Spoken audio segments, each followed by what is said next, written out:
Licence കിട്ടിയിട്ട് എടുത്താൽ മതി. ലൈസൻസോടുകൂടെ മാത്രമേ പൊതു നിരത്തുകളിൽ വാഹനം ഓടിക്കാൻ പാടുള്ളൂ എന്നത് നിയമമാണ്. മസാലിഹുൽ മുർസലയിൽപ്പെട്ടെങ്കിൽ നമ്മളത് അംഗീകരിച്ചേ പറ്റൂ.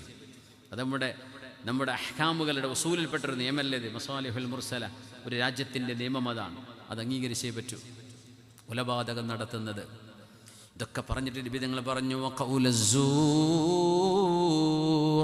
നുണ പറഞ്ഞുകൊണ്ട് സത്യം ചെയ്യുന്നത്. വകാന മുത്തഖിഅൻ ഫജലസ്, നിബിധങ്ങൾ ചാരി ഇങ്ങനെ ഇരിക്കുകയായിരുന്നു, തങ്ങളുടെ നേരെ ഇരുന്നു. എന്നിട്ട് പറഞ്ഞു അലാ വശഹാദത്തസ്സൂർ, മനുഷ്യന്മാർക്കെതിരെ അന്യായമായി കേസ് കൊടുത്തിട്ട് ഞാനതിന് സാക്ഷിയാണ് എന്ന് പച്ച നുണ പറഞ്ഞ് സാക്ഷി നിൽക്കുന്നത്. അലാ വഖൗലസ്സൂർ, പച്ച നുണ പറഞ്ഞുകൊണ്ട് സാക്ഷി പറയുന്നത്. ഫമാസാല യുകർറിറുഹാ, തങ്ങളതങ്ങനെ പറഞ്ഞുകൊണ്ടിരുന്നു. സ്വഹാബിമാര് വിചാരിച്ചു ലൈതഹു സകത്, തങ്ങളൊന്ന് നിർത്തിയിരുന്നെങ്കിൽ എന്ന് വിചാരിക്കുമാർ. നുണ പറഞ്ഞ് സത്യം ചെയ്യരുതേ, നുണ പറഞ്ഞ് സത്യം ചെയ്യുന്നത്, നുണസാക്ഷി നിൽക്കുന്നത്, കള്ളസാക്ഷി നിൽക്കുന്നത് അത്രമേൽ വലിയ കുറ്റമാണെന്ന് പുണ്യനബി ആവർത്തിച്ചു പറഞ്ഞുകൊണ്ടിരുന്നു. ചാരിക്കിടന്നിരുന്ന നബിതങ്ങൾ നിവർന്നിരുന്ന് ഗൗരവത്തോടുകൂടെ ഞങ്ങളെ പഠിപ്പിച്ചു എന്ന് മഹാനായ അബൂ ഹുറൈറ റളിയല്ലാഹു തആല അൻഹു സ്വഹീഹ് മുസ്ലിമിൽ വന്ന ഹദീസാണിത്. മഹാനായ ഹബീബായ നബിതങ്ങൾ ഇന്നത്തെ കാലഘട്ടങ്ങളിൽ മനുഷ്യർക്കെതിരെ നടക്കുന്ന അന്യായങ്ങളിൽ കാശ് കിട്ടാൻ വേണ്ടിയെങ്കിലും കള്ളസാക്ഷി പറയുന്ന ആളുകൾ നമ്മൾ എത്ര കേസുകൾ കാണുന്നു നമ്മുടെ കേരളത്തിൽ. പിന്നെ പറയും സാക്ഷി മുങ്ങിയും, സാക്ഷിയെ തട്ടിക്കൊണ്ടുപോയി എന്ന് പറയും, ചിലപ്പോൾ സാക്ഷി പിൻവലിഞ്ഞു എന്ന് പറയും. എന്തോ ആകട്ടെ, റസൂലുള്ളാഹി സ്വല്ലല്ലാഹു അലൈഹി വസല്ലം തങ്ങൾ സ്വഹാബികളുടെ കഴിവുകളെ ഐഡൻറ്റിഫൈ ചെയ്യുന്നു. സ്വഹാബികളിൽ ഓരോരുത്തരും നബി തങ്ങൾ പേരെടുത്ത് പറയാറുണ്ട്. ഇന്നാൾ ഇന്ന കഴിവുള്ള ആളാണ്. അഖ്ലാഖും അലി, അഖ്റഉകും ഉബൈ, വഅലമുകും ബിൽ ഫറായിദ് മുആദ് ഇബ്നു ജബൽ, വഅശ്ജഉകും ഖാലിദ്. സ്വഹാബികളുടെ പേരെടുത്ത് പറഞ്ഞ് അവരിൽ വ്യത്യസ്തങ്ങളായ കഴിവുള്ള ആളുകളെ റസൂലുള്ളാഹി സ്വല്ലല്ലാഹു അലൈഹി വസല്ലം ഐഡൻറ്റിഫൈ ചെയ്യുമായിരുന്നു. നമ്മുടെ പരിപാടിയുടെ വിജയത്തിന് വേണ്ടി നമുക്കൊക്കെ ഒന്ന് സഹകരിക്കേണ്ടതുണ്ട്. നമ്മളൊന്ന് സ്വലാത്ത് ചൊല്ലിയിരുന്നാലോ? കുറേ കാലമായി അങ്ങനെ സ്വലാത്തൊക്കെ ചൊല്ലിയിരുന്നിട്ട്. അപ്പോൾ ഒന്ന് എഴുന്നേൽക്കുമ്പോൾ ആരും അടുത്തുള്ള കസാലയൊന്നും വലിക്കരുത്, അവിടെ തന്നെ ഇരിക്കാനുള്ളതാണ്. എന്ത് ചെയ്യുക, ഒന്ന് ഊര് വലിഞ്ഞ് കൈയൊക്കെ ഒന്ന് പൊന്തിച്ച് നോക്കി, നല്ല സുഖം ഉണ്ടാവും. അവനാൻ്റെ കൈയാണ്, പൊക്കിക്കോളി, വെറുതെ പിശുക്കണ്ട. കൈയും കാലൊക്കെ ഒന്ന് കുടഞ്ഞൊന്ന് ചെറിയൊരു എക്സസൈസൊക്കെ. ഈ കൈ ഇങ്ങനെ ആക്കിയാൽ തന്നെ ഹൃദയത്തിലേക്ക് പോകുന്ന ഞരമ്പുകളൊക്കെ ക്ലിയർ ആവുന്നു. ഹാർട്ട് ബ്ലോക്ക് വരില്ല എന്നൊക്കെ പറയില്ല. ഇങ്ങനെ ചെറിയൊരു എക്സസൈസ് ചെയ്താൽ, അത് ചെയ്യണത് എക്സസൈസിൻ്റെ നേരമല്ല, എന്നാലും പറയാം. അപ്പോൾ ഒന്ന് ബ്ലഡ് സർക്കുലേഷനൊക്കെ നടക്കട്ടെ. നമ്മുടെ മക്കൾ ഇവിടെ പഠിച്ചുകൊണ്ടിരിക്കുക, 100-300 മക്കൾ ഇവിടെ പഠിക്കുന്നുണ്ട്. നമ്മുടെ ഈ സ്ഥാപനത്തിലെ 327 മക്കൾ ഇവിടെ പഠിക്കുന്നുണ്ട്. 6 മാസത്തേക്ക് ഒരു കുട്ടിക്ക് 24,000 രൂപ ചിലവുണ്ട്. 6 മാസത്തേക്ക്. അങ്ങനെ 6 മാസം കൂടെ കഴിയുമ്പോഴേ ഒരു കൊല്ലാവുള്ളൂ. അപ്പോൾ ഞാൻ പറഞ്ഞു അങ്ങനെയാണ് ഇപ്പോൾ 48,000 എന്ന് പറയണ്ടേ. അപ്പോൾ പറഞ്ഞു സാറേ ഇവിടെ ഇപ്പോൾ വലിയ സംഖ്യ പറഞ്ഞാൽ അവരെ കൊണ്ടൊന്നും കഴിയൂല, അപ്പോൾ നമ്മൾ ചെറുതുമെന്ന് തുടങ്ങുക എന്ന് പറഞ്ഞൊരു 6 മാസത്തേക്ക് ഒരു കുട്ടിയുടെ ചിലവെങ്കിലും 327 മക്കളിൽ ഒരു കുട്ടിക്കുള്ള ചിലവ്. നമ്മുടെ വീട്ടിലൊക്കെ ഇപ്പോൾ എത്ര ചിലവ് വഹിക്കുന്നത് നമ്മൾ. അപ്പോൾ എന്തെങ്കിലും പറ്റുന്നത് ഒരു കുട്ടിയെ ഒരു കൊല്ലത്തേക്ക് അല്ലെങ്കിൽ ഒരു 6 മാസത്തേക്ക് ഓരോ മാസം ഒരു നിശ്ചിത തുക കൊടുത്തിട്ടെങ്കിലും എന്ത് ചെയ്യുക, അത് പൂർത്തി ഒരു നല്ല നിയ്യത്ത് ചെയ്യുക. അള്ളാഹുവിൻ്റെ ദീന് പഠിക്കുന്ന മക്കളാണ്. അവർ ചെയ്യുന്ന അമൽ, അവർ പഠിപ്പിച്ചു കൊടുക്കുന്നത്, അവർ ആർക്കൊക്കെ അത് അറിയിച്ചു കൊടുക്കുന്നു, അവരും അവരുടെ കുടുംബക്കാരും അവരെ സഹായിച്ചവർക്കൊക്കെ ഇതിൻ്റെ കൂലി കിട്ടും. അതുകൊണ്ട് ഇൻഷാ അല്ലാഹ് നമ്മുടെ മക്കളുടെ ചിലവിലേക്ക് നിങ്ങളൊക്കെ എന്ത് ചെയ്യണം, ഒന്ന് മനസ്സ് വെക്കുക. നമ്മുടെ നാട്ടിൽ വല്ല കല്യാണമോ സൽക്കാരമൊക്കെ ഉണ്ടെങ്കിൽ നമ്മുടെ ഇസ്ലാമുൽ ഉലൂമിലെ മക്കൾക്ക് നമ്മൾ ഉച്ചക്കത്തെ ഭക്ഷണം നമ്മളെ വക അയക്കോട്ടെ, അതൊക്കെ നിയ്യത്ത് ചെയ്യുക. ഏതായാലും നാട്ടിലൊക്കെ നമ്മൾ ഭക്ഷണം ഉണ്ടാക്കി കൊടുക്കുമ്പോൾ ഒരു 100-300 കുട്ടികൾക്കുള്ള ഭക്ഷണമല്ലേ വേണ്ടൂ. അപ്പോൾ ഈ സ്ഥാപനം നമ്മുടെ ഓർമ്മയിൽ വേണം, നമ്മുടെ ചിന്തയിൽ വേണം എന്ന് പ്രത്യേകം അറിയിക്കുകയാണ്. അപ്പോൾ അതിൻ്റെ ചിലവിലേക്ക് നമ്മളെ കൊണ്ട് കഴിയുന്നത് നമ്മൾ കൊടുക്കണം. നമ്മുടെ സംഘാടകർ അതിനു വേണ്ടി നമ്മളെ ഇവിടെ സമീപിക്കുന്നുണ്ട് ഇൻഷാ അല്ലാഹ്. അപ്പോൾ അല്ലാഹു സുബ്ഹാനഹു വ തആല അത് ഖൈറിലാക്കി കൊടുക്കട്ടെ. ആമീൻ യാ റബ്ബൽ ആലമീൻ. നമ്മളിത് 3 സ്വലാത്ത് ചൊല്ലുക, അതിനിടയ്ക്ക് പ്രൈസൊക്കെ ഒന്ന് പുറത്തെടുക്കുക, എന്തെങ്കിലും കൊടുക്കാൻ പറ്റിയ നല്ലൊരു സംഖ്യ പുറത്തെടുത്ത് വെക്കുക ഇൻഷാ അല്ലാഹ്. സ്വല്ലു അലൻ നബി മുഹമ്മദിൻ വ ആലി.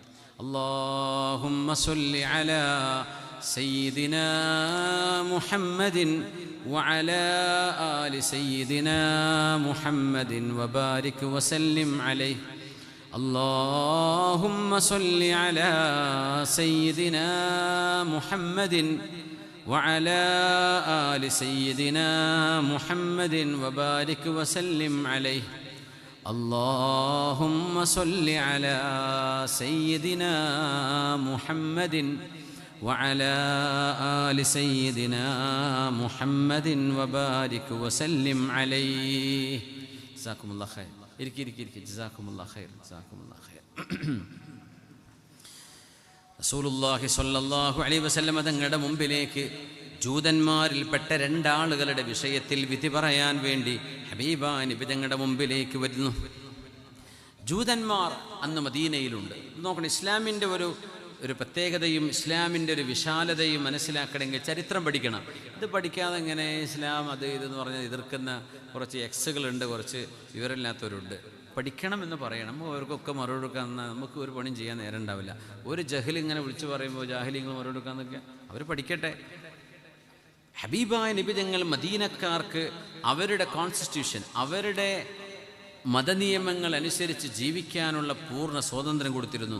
ജൂതന്മാർ അവർ തൗറാത്തിനെ നിയമിച്ച് ജീവിച്ചോട്ടെ, ക്രിസ്ത്യാനികൾ ഇഞ്ചീൽ അനുസരിച്ച് ജീവിക്കട്ടെ, മുസ്ലിമീങ്ങൾ വിശുദ്ധ ഖുർആൻ അനുസരിച്ച് അവിടെ ജീവിക്കും എന്നല്ലാതെ അവിടെ ജൂതന്മാരും ക്രിസ്ത്യാനികളുമുള്ള നാടായിരുന്നു മദീന. ആ മദീനയെ പുണ്യനിബിതങ്ങൾ അത് ഇസ്ലാമിക രാഷ്ട്രമായി പ്രഖ്യാപിച്ചിട്ട് എല്ലാവർക്കും ഇസ്ലാം അങ്ങ് അടിച്ചേൽപ്പിച്ചു. അങ്ങനെ സംഭവം ഇല്ലാത്തത് എന്തിനാ പറയുന്നത്? ജൂതന്മാർ ഹബീബിൻ്റെ മുമ്പിലേക്ക് വരുന്നു. എന്താ വിഷയം എന്നറിയോ? ഹദ്ദുൽ മുഹ്സൻ, ഇസ്ലാമിൽ വിവാഹം ചെയ്ത ഒരു മനുഷ്യൻ വ്യഭിചാരം ചെയ്താൽ അതിൻ്റെ ശിക്ഷ കോടതിയുടെ മുമ്പിലെത്തിയാൽ, ഒരാളങ്ങനെ വ്യഭിചരിച്ചു, അയാൾ അള്ളാഹുവിൻ്റെ മുമ്പിൽ തൗബ ചെയ്യുക, ആ പെണ്ണ് തൗബ ചെയ്യുക, ആ പുരുഷൻ തൗബ ചെയ്യുക, അള്ളാഹു പുറത്തു തരും. പടച്ചവൻ ഗഫൂറാണ്, റഹീമാണ്. അള്ളാഹു തആല യതൂബു അലാ മൻ താബ അലൈഹി, അള്ളാഹു തൗബ ചെയ്തവൻ്റെ തൗബ അള്ളാഹു സ്വീകരിക്കും. പക്ഷേ ഇതൊരു കോടതിയുടെ മുമ്പിലേക്ക് വിഷയം വന്നാൽ പിന്നെ കോടതി ഇടപെടും. ആ ഇടപെടുന്ന നിയമം എറിഞ്ഞുകൊല്ലലാണ്. അത് ശരീഅത്തിന്റെ നിയമമാണ്. 5 പേരെ നബിതങ്ങൾ എറിഞ്ഞുകൊല്ലാൻ നബിതങ്ങൾ നിർദ്ദേശിച്ചിട്ടുണ്ട്. അവരിൽ 3 പേര് മുസ്ലിമീങ്ങളാണ്, 2 പേര് ജൂതന്മാരായിരുന്നു. ആ 2 ജൂതന്മാരുടെ വിഷയം, ആ വിഷയത്തിൽ ഒരുപാട് ആയത്തുകൾ അല്ലാഹു സുബ്ഹാനഹു വ തആല സൂറത്തുൽ മാഇദയിലെ 41 മുതൽ 47 വരെയുള്ള ആയത്തുകൾ ഈ ജൂതന്മാരുടെ വിഷയത്തിൽ ഇറങ്ങിയതാണ്. 2 പേർ മുതലാളിമാർ അവർ വ്യഭിചരിച്ചു. ആ വ്യഭിചാരം നടന്നു കഴിഞ്ഞതിന് ശേഷം അതൊരു പരാതിയായി കോടതിക്ക് മുമ്പിൽ വിഷയം വരികയാണ്. ജൂതന്മാരുടെ ഒരു ലജനയുണ്ട്, അവരുടെ ഒരു സംഘമുണ്ട്. അവരുടെ മുമ്പിൽ വിഷയം വന്നു. തൗറാത്തിൻ്റെ നിയമം, അന്നത്തെ കലർത്തപ്പെടാത്ത, കണ്ടാമിനേറ്റഡ് അല്ലാത്ത, മാനിപ്പുലേറ്റഡ് അല്ലാത്ത, ഒറിജിനൽ ജെന്യൂനായിട്ടുള്ള തൗറാത്തിൻ്റെ നിയമം ശരീഅത്തിൻ്റെ നിയമവും ഒരുപോലെയാണ്. എന്ന് പറഞ്ഞാൽ എറിഞ്ഞു കൊല്ലണം എന്ന അവിടുത്തെ നിയമം, അത് തൗറാത്തിലുണ്ട്. പക്ഷെ ഇവരൊരു പണി ചെയ്തു.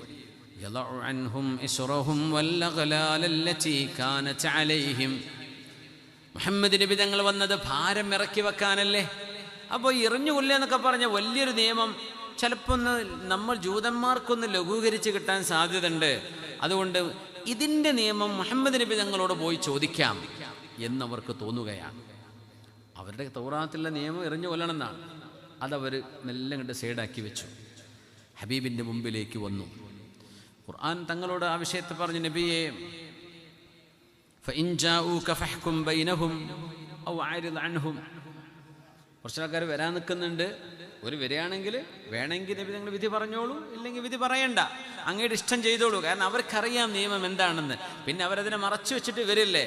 അവർ സത്യം അംഗീകരിക്കാനൊന്നല്ലേ വരുന്നത്? അങ്ങയുടെ അടുത്തുനിന്ന് വല്ല ഇളവും കിട്ടുമോ എന്ന് അന്വേഷിക്കാൻ വരുന്നതാ. അങ്ങ് വേണമെങ്കിൽ നബി നിങ്ങൾ വിധി പറഞ്ഞാൽ മതി, ഇല്ലെങ്കിൽ അങ്ങ് ഔ അഅ്രിദ് അൻഹും വഇൻ തുഅ്രിദ് അൻഹും ഫലൻ യദുറൂക ശൈഅ എന്നൊക്കെ ഖുർആൻ പറഞ്ഞ ഒരു മനോഹരമായൊരു ഒരു പരാമർശമുണ്ട് അവിടെ. നബി തങ്ങളുടെ മുമ്പിലേക്ക് അവർ വന്നു. റസൂലുള്ളാഹി തങ്ങൾ ഈ വിഷയം ഇവർ ഹബീബിൻ്റെ മുമ്പിൽ കയറി വരുമ്പോഴേക്കും അവിടെ വഹി വന്നിട്ടുണ്ട് നബി തങ്ങൾക്ക്. ബിസ്മില്ലാഹിർ റഹ്മാനിർ റഹീം. യാ അയ്യുഹർ റസൂലു ലാ യഹ്സുൻകല്ലദീന യുസാരിഊന ഫിൽ കുഫ്ർ لا يحزنك الذين يسارعون في الكفر من الذين قالوا آمنا بأفواههم قالوا آمنا بأفواههم ولم تؤمن قلوبهم ومن الذين هادوا سماعون لقوم آخرين لم يأتوك يحرفون الكلم من بعد مواضعه يقولون إن أوتيتم هذا فخذوا وإن لم تؤتوه فاحذروا ومن يرد الله فتنته فلن تملك له من الله شيئا أولئك الذين لم يرد الله أن يطهر قلوبهم لهم في الدنيا خزي ولهم في الآخرة عذاب عظيم. നബിയെ, സത്യം മറച്ചു വെക്കുകയും അസത്യം മാത്രം കേൾക്കാൻ ഇഷ്ടപ്പെടുകയും ചെയ്യുന്ന ആളുകൾ അങ്ങയുടെ മുമ്പിലേക്ക് വരുന്നുണ്ട് നബിയേ. സമ്മാഊന ലിൽ കദിബി അക്കാലൂന ലിസ്സുഹ്സ്. അന്യായമായി ജനങ്ങളുടെ സമ്പത്ത് അപഹരിക്കുകയും അത് അന്യായമായി തിന്നുകയും ചെയ്യുന്ന ആളുകൾ, നുണ മാത്രം കേൾക്കാൻ ഇഷ്ടപ്പെടുന്നവർ. ഫഇൻ ജാഊക, അങ്ങയുടെ മുമ്പിലേക്ക് അവർ വന്നാൽ, ഫഹ്കും ബൈനഹും, അങ്ങ് അള്ളാഹുവിൻ്റെ നിയമമേതോ അതവിടെ നടപ്പാക്കിക്കോളൂ നബിയെ. ഔ അഅ്രിദ് അൻഹും, അല്ലെങ്കിൽ നിങ്ങൾ പൊയ്ക്കോളൂ എന്ന് പറഞ്ഞോളൂ. വഇൻ തുഅ്രിദ് അൻഹും ഫലൻ യദുറൂക ശൈആ വഇൻ ഹകംത ഫഹ്കും ബൈനഹും ബിൽ ഖിസ്ത് ഇന്നല്ലാഹ യുഹിബ്ബുൽ മുഖ്സിതീൻ. നബിയെ, സത്യവും ന്യായവും അദലും നീതിയും മാത്രമേ അങ്ങ് വിധി പറയാവൂ. റസൂലേ, അങ്ങയുടെ മുമ്പിലേക്ക് ഇവർ വന്നിരിക്കുന്നു. വന്ന വിഷയം ഇതാണ്: വിവാഹം കഴിച്ച 2 പുരുഷന്മാർ, അവർ 2 പേരും വ്യഭിചരിച്ചു എന്ന വിഷയം തെളിഞ്ഞതാണ്. അവർക്ക് എന്ത് ശിക്ഷയാണ് നടപ്പാക്കേണ്ടത്? ആദ്യം പറഞ്ഞ ഹദീസ് അതാണ്: ലഹദ്ദുൻ യുഖാമു അലൽ അർളി ഖൈറുൻ ലിഅഹ്ലിഹാ മിൻ അൻ യുംതറു സബ്താ. ആ ഹദീസ് ആരെങ്കിലും മനപ്പാടാക്കിയോ? ഓർമ്മയുണ്ടോ? പെട്ടെന്ന് പറയാൻ പറ്റുമോ? ഒരു സമ്മാനം ഞാൻ കൊടുക്കാൻ മുട്ടി നിൽക്കുകയാണ്, അതുകൊണ്ടാണ് ഞാൻ ഇപ്പോൾ പറഞ്ഞു. തെറ്റാണ്ട് പറയണം. പറ്റുന്നൊരു വേഗം കൈപ്പൊക്കിക്കോളൂ. 1 മിനിറ്റിനകം കൈപ്പൊക്കണം, ഞാൻ റെഡിയാണ്. അപ്പോൾ എൻട്രി എടുക്കാം. വേഗം പറഞ്ഞോളൂ, പിന്നെ പോയിട്ട് പറഞ്ഞിട്ട് കാര്യമില്ലേ. വേഗം പറഞ്ഞോളൂ.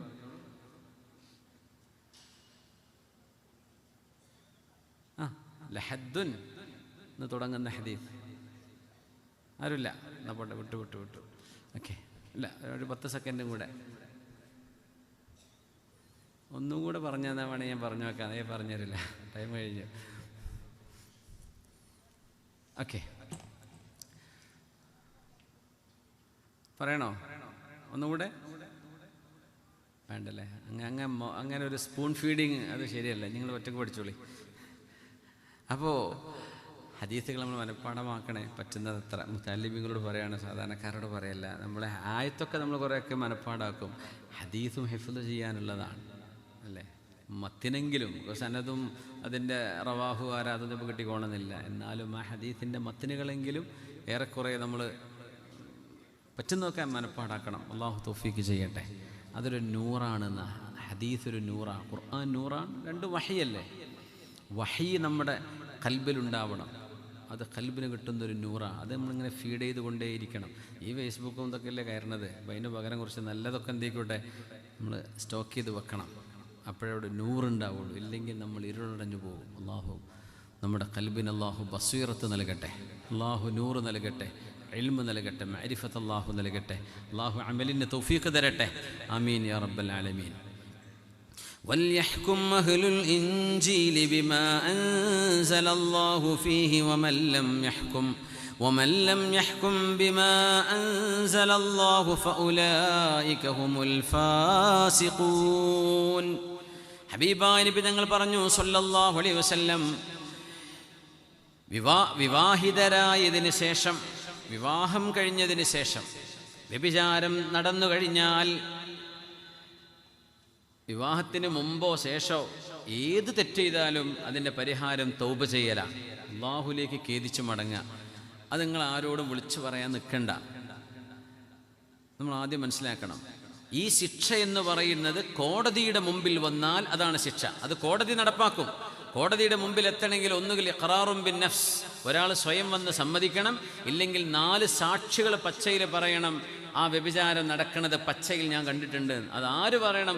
4 വിശ്വസ്തന്മാർ. 4 കളുടെമാരൊന്നും പറഞ്ഞിട്ട് കാര്യമില്ല. 4 അദിലുകളായ വിശ്വസ്തരായ ആളുകൾ വന്ന് സാക്ഷി പറയണം. ഇസ്ലാമിൻ്റെ ചരിത്രത്തിൽ 4 സാക്ഷികളാൽ തെളിയിക്കപ്പെട്ട ഒരു വ്യഭിചാര ആരോപണത്തിൻ്റെ ഒരു കേസ് പോലും നടന്നിട്ടില്ല. ഒരു കേസ് പോലും ഇല്ല. അതിൽ വേറൊരു ഹിക്മത്തുണ്ട്. കാരണം അത് 3 ആൾ കണ്ടാൽ പോലും പറയാൻ പാടില്ല. കാരണം ഹദ്ദും ഫിൽ ളഹർ 80 ജൽദ, 80 അടിയടിക്കപ്പെടും. ഈ 4 ആളിൽ ഒരുത്തൻ നിസ്കാരമൊന്നുമില്ലാത്ത മനുഷ്യനാണ്. അങ്ങനെ 4 ആളാണ് കിട്ടിയത്. അപ്പോഴും ഈ 4 ആൾക്കും അടി കിട്ടും. സത്യസന്ധരായ 4 പേര് പറയണമെന്ന. എന്തുകൊണ്ട് അങ്ങനെ പറഞ്ഞു എന്നറിയോ? ഇതൊന്നും പുറത്തു പറയേണ്ട വിഷയമല്ല. ഇത് ജനങ്ങൾ ചർച്ച ചെയ്യരുത്. ഇത്തരം വിഷയങ്ങൾ വാർത്തയായിട്ട് എന്ത് ഉപകാരമാണ് ജനങ്ങൾക്കുള്ളത്? വ്യഭിചാരത്തിൻ്റെ കഥ പല ആളുകളുടെയും പല രാഷ്ട്രീയ നേതാക്കന്മാരെ ടാർഗറ്റ് ചെയ്യുന്നത്, അല്ലാത്തവരെ ടാർഗറ്റ്, ഇത് എന്ത് മെസ്സേജാണ് സമൂഹത്തിന് കിട്ടുന്നത്? പോസിറ്റീവാണോ? അതുകൊണ്ട് ഇസ്ലാമിൻ്റെ നിയമം ഇതൊന്നും പൊതുനിരത്തിൽ ചർച്ച ചെയ്യപ്പെടേണ്ട കാര്യം. നിങ്ങൾക്ക് പറയേണ്ടതുണ്ടോ? കോടതിയുടെ മുമ്പിൽ വന്നുകൊണ്ട് മാത്രം പറയാം. കോടതിയിൽ നിന്ന് പുറത്തിറങ്ങിയാൽ മിണ്ടാൻ പാടില്ല എന്നാ ഈ 4 പേരും. 4 പേരുണ്ടെങ്കിലേ പറയാൻ പാടുള്ളൂ. അല്ലെങ്കിൽ ഇയാൾ സ്വയം സമ്മതിക്കണം. അങ്ങനെ കോടതിക്ക് മുമ്പിൽ തെളിയിക്കപ്പെട്ടാൽ മുഹ്സനാണോ എന്ന് പറഞ്ഞാൽ വിവാഹിതനായ ആളാണോ, എറിഞ്ഞു കൊല്ലപ്പെടും. യാ അല്ലാഹ്. അങ്ങനെ സംഭവിച്ചതാണ് മഹാനായ മാഇസ് ബിൻ മാലിക് റളിയല്ലാഹു അൻഹുവിൻ്റെ സംഭവം. അങ്ങനെയാണ് ഗാമിജിയത്തായ പെണ്ണിൻ്റെ വിഷയത്തിൽ സംഭവിച്ചത്. അങ്ങനെയാണ് ഉഖ്ദു യാ ഉനൈസ്, അനസേ നിങ്ങൾ പോയി നോക്കൂ, ഫഇൻ അഖറത് ഫർജുംഹാ, ആ പെണ്ണ് സമ്മതിച്ചാൽ അവളെ എറിഞ്ഞു കൊല്ലുന്ന നിയമം നടപ്പാക്കണമെന്ന് പറഞ്ഞ 3 കേസുകൾ നിബിതങ്ങൾ മുസ്ലിമീങ്ങളിൽ നടപ്പാക്കിയിട്ടുണ്ട്. പിന്നെ 2 എണ്ണം ഈ ജൂതന്മാരിലാണ്. പുണ്യനിബിതങ്ങൾ പറഞ്ഞു ഇതാണ് ഇസ്ലാമിൻ്റെ നിയമം. അവർ പറഞ്ഞു നബിയേ ഞങ്ങൾക്ക് ഇളവ് വേണം. തങ്ങൾ പറഞ്ഞു എന്തിളവ്? തൗറാത്ത് കൊണ്ടുവരൂ എന്ന് പറഞ്ഞു. തൗറാത്തിൻ്റെ നിയമം എന്താണ്? ആ നിയമം നടപ്പാക്കിക്കൂടെ എന്ന് ചോദിച്ചു. തൗറാത്ത് കൊണ്ടുവരാൻ വേണ്ടി പറഞ്ഞു. തൗറാത്ത് കൊണ്ടുവന്നു. അങ്ങനെ തൗറാത്ത് വായിക്കുന്ന ആള് അവരാദ്യം പറഞ്ഞു ലൈസ ഹാദാ ഹുക്മുല്ലാഹ് ലം തഹ്കും ബിഹുക്മില്ലാഹി യാ അബൽ ഖാസിം, മുഹമ്മദ് നബിയെ നിങ്ങൾ അള്ളാഹിന്റെ നിയമമല്ലല്ലോ ഇവിടെ നടപ്പാക്കണത്, എറിഞ്ഞു കൊല്ലാന്നൊക്കെ നിയമമുണ്ടോ എന്ന് ചോദിച്ചു. തങ്ങൾ പറഞ്ഞു കദബ്തും, നിങ്ങൾ കളവ് പറയാണോ? ഇന്നഹു ലഫി തൗറാത്ത്, അത് തൗറാത്തിലില്ലേ? തൗറാത്ത് കൊണ്ടുവരൂ എന്ന് പറഞ്ഞു തങ്ങൾ. ഇൻ കുന്തും സാദിഖീൻ, ഞാൻ പറഞ്ഞ നുണയാണെന്ന് പറയുകയാണെങ്കിൽ തൗറാത്ത് കൊണ്ടുവരൂ, തൗറാത്തിലെ നിയമം ഇതല്ലേ? തൗറാത്ത് കൊണ്ടുവന്നു. അപ്പോൾ തൗറാത്ത് വായിക്കുന്ന ആളിങ്ങനെ വായിച്ച് തങ്ങൾ വായിക്കാൻ പറഞ്ഞു, വായിക്കുമെന്ന് പറഞ്ഞു. അപ്പോൾ തൗറാത്തിൻ്റെ ഭാഷയിൽ, സുരിയാനി ഭാഷയിൽ അതിങ്ങനെ വായിച്ച് ആ എറിഞ്ഞു കൊല്ലണം എന്ന് പറഞ്ഞ നിയമത്തെ ഇപ്പോൾ ഈ വായിക്കുന്ന ആൾ വിരൽ വെച്ച് അവിടെ പൊത്തിവെച്ചു. അപ്പോൾ മഹാനായ സ്വഹാബി അബ്ദുല്ലാഹിബ്നു സല്ലാം റളിയല്ലാഹു അൻഹു, അദ്ദേഹം ആദ്യം ജൂതപണ്ഡിതനായിരുന്നു. കാന ഹബ്റും മിനൽ അഹ്ബാർ, ഹിജറ കഴിഞ്ഞ് വന്ന ഉടനെ ഇസ്ലാം സ്വീകരിച്ച ജൂതനായിരുന്ന പണ്ഡിതനായിരുന്നു അബ്ദുല്ലാഹിബ്നു സല്ലാം റളിയല്ലാഹു അൻഹു. അബ്ദുല്ലാഹിബ്നു സലാം 2 നിലക്ക് അഫ്ഷുസ്സലാം എന്ന് പറഞ്ഞ ഹദീത്ത് റിപ്പോർട്ട് ചെയ്ത സ്വഹാബി. മഹാനവറുകൾ ജൂതനാണ്, അവർക്ക് തൗറാത്തിൻ്റെ ഭാഷ അറിയും. മഹാൻ പറഞ്ഞു നബിയെ ആ നിയമം ഇയാൾ പൊത്തിവെച്ചിരിക്കുകയാണ് എന്ന് പറഞ്ഞു. തങ്ങൾ പറഞ്ഞു ഇർഫ ഇസ്ബഅക്, വിരലുയർത്ത് എന്ന് പറഞ്ഞു. ഫഇദാ തഹ്തഹാ ആയത്തുർ റജം, ആ എറിഞ്ഞു കൊല്ലണം എന്ന നിയമം ആ വിരലിനടിയിൽ മറച്ചു വെച്ചതിൽ ഉണ്ടായിരുന്നു. അങ്ങനെ റസൂലുള്ളാഹി സ്വല്ലല്ലാഹു അലൈഹി വസല്ലം ഫഅഖാമ റസൂലുള്ളാഹി സ്വല്ലല്ലാഹു അലൈഹി വസല്ലം അൽ ഹദ് അലൽ മുഹ്സനൈനി അല്ലദീന സനയാ മിൻഹും, ആ നിയമം നടപ്പാക്കുകയുണ്ടായി.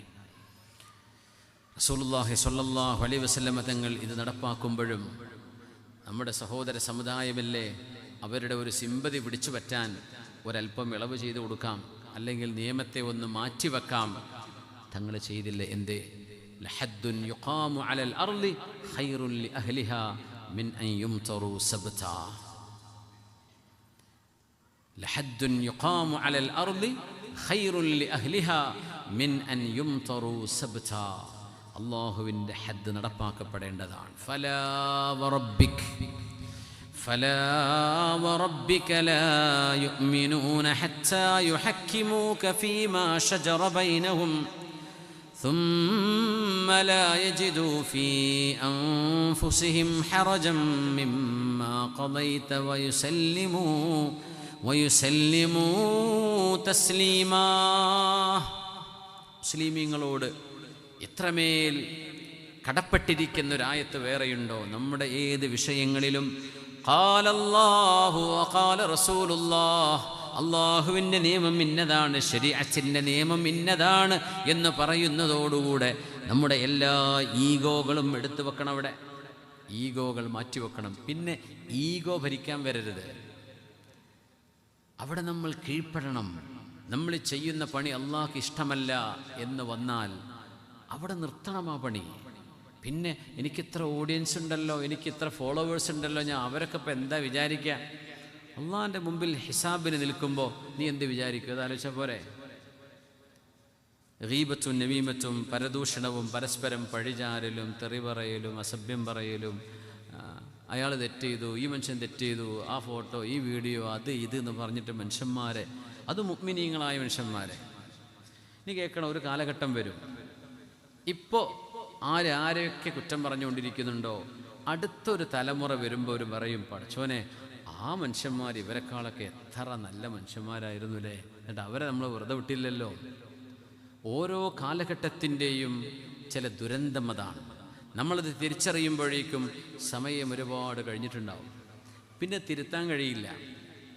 ഫലാ വറബ്ബിക്, അല്ലാഹുവേ, പുണ്യനബിയെ, അങ്ങയുടെ റബ്ബിനെ തന്നെയാണ് സത്യം. അല്ലാഹു പറയാൻ, ലാ യുഅ്മിനൂൻ, ഈമാൻ പരിപൂർണമാവുകയില്ല, ഹത്താ യുഹക്കിമൂക ഫീമാ ശജറ ബൈനഹും, മുഅ്മിനീങ്ങൾക്കിടയിലുണ്ടായ വിഷയങ്ങളിൽ നബിയെ അങ്ങയുടെ വിധി എന്താണോ ആ വിധിയെ അംഗീകരിക്കാതിരുന്നാൽ അവരുടെ ഈമാൻ പോലും ശരിയല്ല. ഞാൻ പറയട്ടെ, ഗീബത്ത് പറയാന്ന് പറഞ്ഞത് ഹലാലാണെന്ന് ഏതെങ്കിലും ഒരു മുസ്ലിമിന് വിശ്വാസമുണ്ടോ? ഗീബത്ത് എന്ന് പറഞ്ഞാൽ ഒരു മനുഷ്യനിൽ ഉള്ള ഒരു കുറ്റം പൊതുജനങ്ങളോടോ ആ മനുഷ്യൻ്റെ പുറത്തുള്ള ആളുകളോടോ പറയലിനല്ലേ ഈ ഗീബത്ത് എന്ന് പറയാം. ഇല്ലാത്തൊരു കുറ്റം ഒരു മനുഷ്യനിൽ ഇല്ല, ആ മനുഷ്യൻ ചെയ്യാത്ത കാര്യമാണ്, അത് പറയുന്നതിന് ബുഹ്താൻ എന്നാണ് വിളിക്കുക. അത് ഗീബത്തിനേക്കാളും ഗുരുതരമായ മറ്റൊരു തെറ്റാണ്. ഗീബത്ത് എന്ന് പറഞ്ഞാൽ എന്താ? ഒരു മനുഷ്യനിൽ ഉള്ള കുറ്റം പറയലാണ്. അത് മുഅ്മിനീങ്ങൾ പരസ്പരം പറയരുത്. ഇതല്ലേ അള്ളാഹുവിൻ്റെ നിയമം. അയുഹിബ്ബു ബഅദുകും അൻ യഅകുല ലഹ്മ അഖീ, നിങ്ങളുടെ സഹോദരൻ്റെ മാംസം തിന്നാൻ നിങ്ങൾക്ക് ആഗ്രഹമുണ്ടോ? ഖുർആൻ ചോദിക്കുന്നില്ലേ? ആർക്കെങ്കിലും ഇവിടെ ഏതെങ്കിലും ഏത് പക്ഷക്കാരാവട്ടെ ഏത് വിഭാഗക്കാരാവട്ടെ ഗീബത്ത് പറയൽ ജായിസാണ്, അങ്ങനെ ഒരു പുതിയ ആയത്തിറങ്ങിയത് ആർക്കെങ്കിലും അറിയോ? എനിക്കറിയില്ല, അതുകൊണ്ട് ചോദിക്കുകയാണ്. ആ ഗീബത്ത് പറയൽ പൊതുവേദികളിലോ സോഷ്യൽ മീഡിയയിലോ യൂട്യൂബിലോ ഫേസ്ബുക്കിലോ ലൈവിലോ അല്ലാതെ ഡഡിലോ, ഇതൊന്നും എവിടെയാണ് ഇത് ഹലാലാക്കിയത്? എവിടെയാണ് ഹലാലാക്കിയത്? ഇല്ലാ മൻ ദുലിം, ഖുർആൻ പറഞ്ഞില്ലേ, ലാ യുഹിബ്ബുല്ലാഹുൽ ജഹ്റ ബിസ്സൂഇ ഇല്ലാ മൻ ദുലിം. എന്താണ് ആയത്തിൻ്റെ അർത്ഥം? നിങ്ങൾക്കൊരു അന്യായം സംഭവിച്ചാൽ ആ അന്യായം ജഡ്ജിയുടെ മുമ്പിൽ ബോധിപ്പിക്കാനല്ലാതെ മോശപ്പെട്ട ഒരു കാര്യം ഒരാളെ പറ്റിയും പറയാൻ പാടില്ല. അങ്ങനെ നിങ്ങൾക്കൊരു അന്യായമുണ്ടായി, ആ അന്യായം നിങ്ങൾ വിളിച്ചു പറയുന്നത് അള്ളാഹുവിന് ഇഷ്ടമല്ല. ഇല്ലാ മൻ ദുലിം, ആ ആയത്തിൻ്റെ തഫ്സീർ എന്താ? നിങ്ങൾക്ക് നീതി കിട്ടാൻ വേണ്ടി കോടതിയുടെ മുമ്പിൽ വന്ന് നിങ്ങൾ പറയുന്ന വാക്കൊഴികെ ജനങ്ങളുടെ മുമ്പിൽ പറഞ്ഞടക്കാൻ പാടില്ല എന്നാ. ഓ അത് ചെയ്തു, മറ്റോ ഇത് ചെയ്തു, അവിടെ ഇരുന്നു, അവിടെ നോക്കി, ഇവിടെ കണ്ടു, അവിടെ അത് പറഞ്ഞോലോ, ഇത് ചെയ്യാൻ പാടില്ല. അപ്പോൾ അഹ്ലുസുന്ന വൽ ജമാഅ ഈ ദീനിൻ്റെ മുഖ്യധാരയാണ്. ഈ മുഖ്യധാരയിൽ നിലകൊള്ളുന്ന ആർക്കെങ്കിലും അവകാശമുണ്ടോ ഗീബത്ത് നമീമത്തൊക്കെ ഇപ്പോൾ 21-ാം നൂറ്റാണ്ടിൽ ഹലാലാക്കിക്കണമെന്ന്? അങ്ങനെ ഉണ്ടെങ്കിൽ ഒന്ന് പറഞ്ഞു തരൂ, അറിയാൻ വേണ്ടി ചോദിക്കുകയാണ്.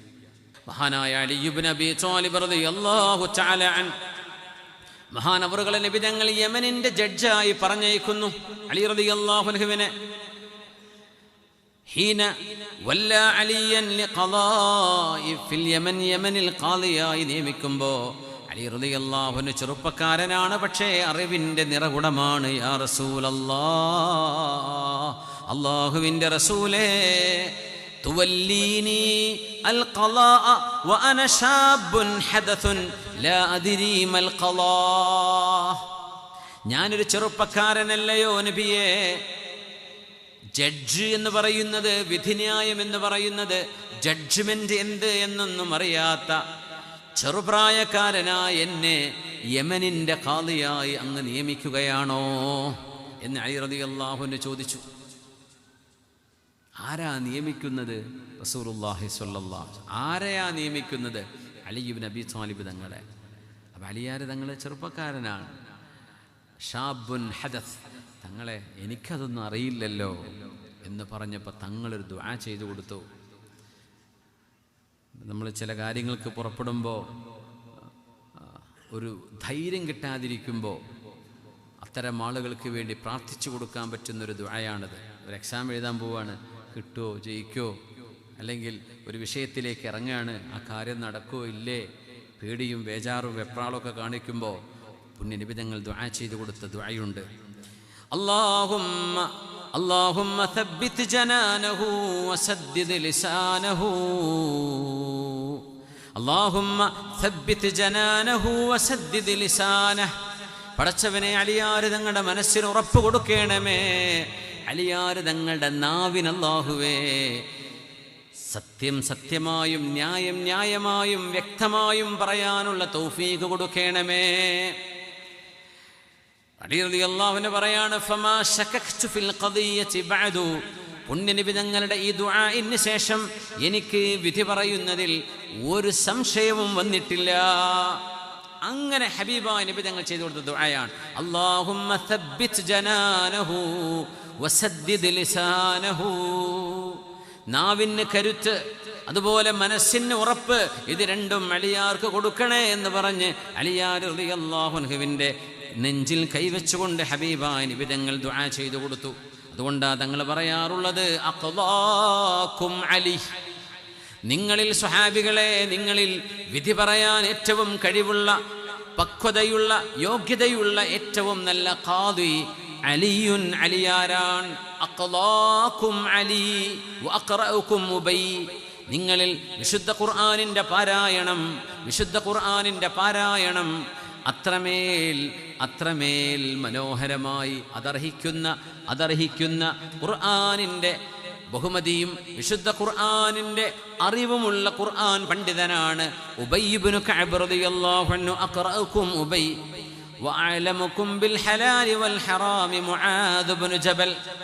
ഹലാലും ഹറാമും നിങ്ങളിൽ ഏറ്റവും കൂടുതൽ അറിയുന്നത് മുആദ് ഇബ്നു ജബൽ റളിയല്ലാഹു അൻഹുവിനാണ്. സ്വഹാബികളെ റസൂലുള്ളാഹി സ്വല്ലല്ലാഹു അലൈഹി വസല്ലം തങ്ങൾ അവരുടെ കഴിവനുസരിച്ചുകൊണ്ട് നബി തങ്ങൾ ഐഡൻറ്റിഫൈ ചെയ്തിരുന്നു എന്നാണ്. അപ്പം നമ്മൾ കോളേജൊക്കെ ആകുമ്പോൾ നമ്മുടെ മത്സരങ്ങളൊക്കെ ഉണ്ടാവില്ലേ? നമ്മുടെ സാഹിത്യ മത്സരത്തിന് എന്താ പറയല്? സർഗലയല്ല, എന്താണ് നമ്മൾ കോളേജിലൊക്കെ